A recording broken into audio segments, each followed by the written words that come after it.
नमस्कार, मैं हूं आपके साथ ज्योति कन्नौजिया। आइए नजर डालते हैं दिन भर की फटाफट खबरों की ओर।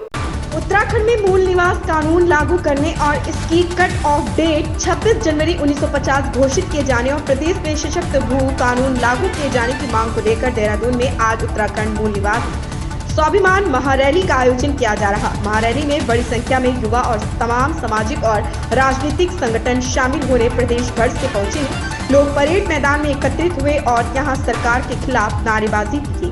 रैली परेड ग्राउंड में एकत्र होकर लोग रैली की शक्ल में कॉन्वेंट स्कूल से होते हुए SBI चौक, बुद्धा चौक, दून अस्पताल, तहसील चौक होते हुए कचहरी स्थित शहीद स्मारक पहुंचेंगे। इसके बाद यहां सभा का आयोजन किया जाएगा। स्कूल कॉलेज के बच्चों की सेहत सुधारने के लिए विद्यालयों में स्वास्थ्य क्लब स्थापित किए जाएंगे। शिक्षकों के सहयोग से स्थापित होने वाले इन क्लब में उनको खान पान संबंधी आदतों के विकास, बच्चों को स्वस्थ भोजन, श्री अन्न के फायदे आदि के बारे में जागरूक किया जाएगा।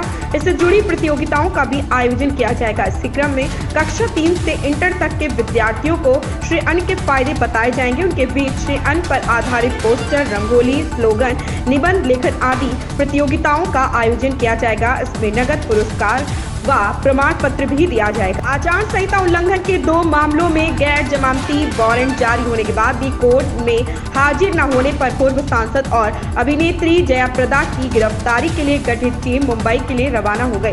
मुंबई में नाम मिलने पर टीम दिल्ली जाएगी। जल्द ही पूर्व सांसद को गिरफ्तार कर कोर्ट में पेश किया जाएगा। पूर्व सांसद जयाप्रदा के खिलाफ आचार संहिता उल्लंघन के दोनों मामले वर्ष 2019 के लोकसभा चुनाव में दर्ज किए गए थे। दोनों मामले इन दिनों कोर्ट में विचाराधीन है। इन मामलों में पिछली कई तारीखों से वह कोर्ट में पेश नहीं हो रही थी, जिस पर उनके खिलाफ गैर जमानती वारंट जारी किए गए। हरिद्वार में कनखल के हरिहर आश्रम में आज रविवार से 3 दिवसीय दिव्य अध्यात्म महोत्सव शुरू हो गया। महोत्सव के उद्घाटन सत्र में राष्ट्रीय स्वयंसेवक संघ के सर संचालक डॉक्टर मोहन राव भागवत, हरियाणा के मुख्यमंत्री मनोहर लाल खट्टर, स्वामी रामदेव, स्वामी चिदानंद मुनि, पूर्व राज्यपाल भगत सिंह कोश्यारी, पूर्व कैबिनेट मंत्री मदन कौशिक समेत बड़ी संख्या में संत और कई बड़ी हस्तियां शामिल हैं। जूना अखाड़े के आचार्य महामंडलेश्वर स्वामी अवधेशानंद महाराज के पीठ पर विराजमान हुए 25 वर्ष पूर्व हो चुके हैं।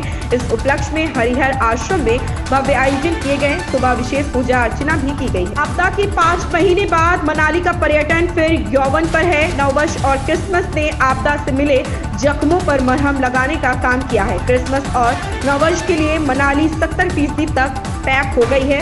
पिछले सप्ताह की तुलना इस बार पर्यटकों की संख्या 2 गुना बढ़ गई। खास यह है कि विंटर कार्निवल इस बार क्रिसमस और नववर्ष का जश्न पर्यटकों के लिए यादगार बनाने जा रहा। क्रिसमस पर्व का दिन इस समय माल रोड पर महानाटी होगी।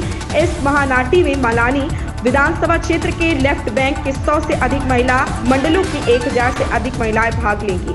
वहीं रात को डीजे की धुन पर पर्यटकों के कदम थिरकेंगे। 31 दिसंबर को भी इसी प्रकार महानाटी होगी। शाम को डीजे पर धमाल मच। कश्मीर में कोविड ने दस्तक दे दी है। पिछले 2 दिन में यहां 2 मामले मिल चुके हैं। इसमें एक श्रीनगर और एक गांदरबल से है। हालांकि घबराने वाली बात नहीं है, क्योंकि दोनों मामले सामान्य लक्षण वाले हैं। पीड़ितों को घरों पर आइसोलेट किया गया है। इसमें कोविड प्रोटोकॉल के तहत उन्हें मानकों का पालन करने के लिए कहा गया। स्वास्थ्य व चिकित्सा शिक्षा विभाग के चिकित्सा केंद्रों में कोविड और इन्फ्लुएंजा पीड़ितों के परीक्षण करवाए जा रहे। जम्मू संभाग में फिलहाल कोविड का कोई मामला नहीं। राजस्थान की पिछली सरकार की कारगुजारियों ने नई भाजपा सरकार के सामने परेशानी खड़ी कर दी है। दरअसल सरकारी कर्मचारियों के सबसे बड़े संवर्ग तृतीय श्रेणी शिक्षकों ने प्रदेश की नई भजनलाल शर्मा सरकार से उनके तबादले खोले जाने की मांग की है। आने वाले लोकसभा चुनाव को देखते हुए यह नई सरकार के लिए यह एक बेहद चिंताजनक मुद्दा हो सकता है। तबादले की मांग को लेकर राजस्थान प्रारंभिक एवं माध्यमिक शिक्षक संघर्ष समिति के प्रदेश प्रवक्ता नारायण सिंह का कहना है कि कांग्रेस की पिछली सरकार तृतीय श्रेणी शिक्षकों को 5 साल तक तबादलों के लिए तरसाती रही और आखिर इसका खामियाजा भुगतना पड़ा। पीजीटी गणित के 250 पद के लिए विषय ज्ञान परीक्षा आयोजित करने का पंजाब हरियाणा हाईकोर्ट की डिवीजन बेंच ने रास्ता साफ कर दिया। सिंगल ने भर्ती पर रोक लगा दी थी, जिसके खिलाफ हरियाणा सरकार खंडपीठ में पहुंची थी। सरकार ने याची को प्रोविजनल तौर पर भर्ती में शामिल करने की जानकारी दी। इसके आधार पर डबल बेंच ने अब सिंगल बेंच के आदेश पर रोक लगा दी। ऐसे में सरकार अब परीक्षा आयोजित कर सकती है। राजस्थान के दिग्गज और वरिष्ठ कांग्रेस नेता सचिन पायलट छत्तीसगढ़ कांग्रेस के नए प्रभारी बनाए गए। वहीं कुमारी शैलजा को इस पद से हटा दिया गया। विधानसभा चुनाव में कांग्रेस की करारी हार के पार्टी हाईकमान ने ये फैसला लिया।